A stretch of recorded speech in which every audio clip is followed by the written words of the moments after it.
Welcome to my channel. This video is for a mini or Peewee mum backer tutorial. Join my YouTube family, subscribe, and don't forget to tap that bell so you'll receive notifications on my uploads and live streams.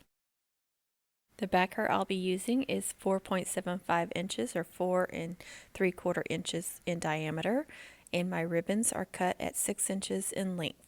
Now you can take a smaller backer or ribbon spool end and mark your backer so you have more of an idea of where to attach your loops. Now I'm making twisted loops on this one, and I'm doing two colors together. I think they make better twisted loops when you double up the colors because it makes it firmer and thicker, and I just think it looks better and it holds its shape better.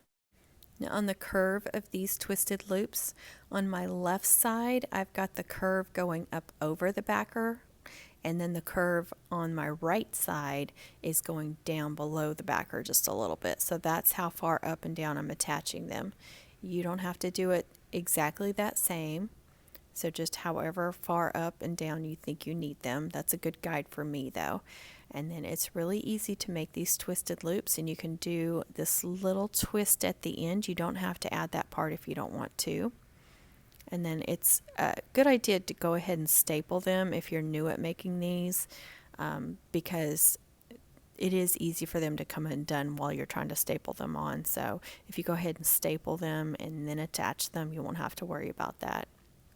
So when you're making these twisted loops, you're holding it east and west in front of you, and you're curving one side away from you and one side towards you.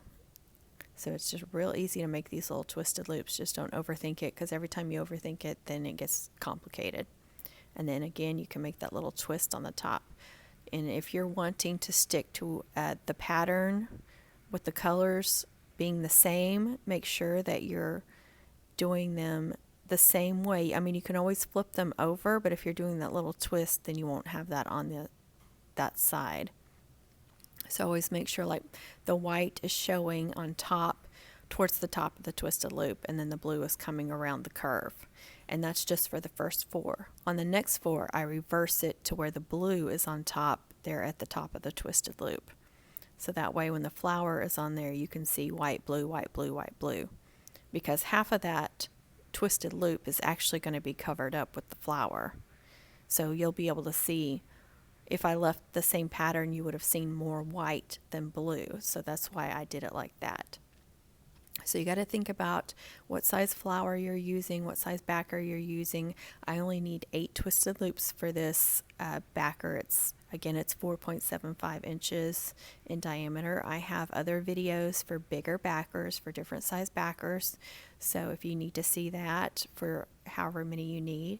And if you're using a flower that's too small for your backer, just add another layer of twisted loops and just attach them in between each loop that's already attached. So don't attach them right on top of each other. You attach them down a little bit and in between each space. And if I didn't say so already, I attach my twisted loops the same way I attach my loops. I go north, south, east, and west, and then I fill in between those. And again, I only needed 8 on this size, and it is finished. I hope this video was helpful. Please comment with any questions. Please be kind with your comments. Please be kind to others. Don't forget to share my videos and subscribe and tap that bell for notifications, and happy crafting, everyone.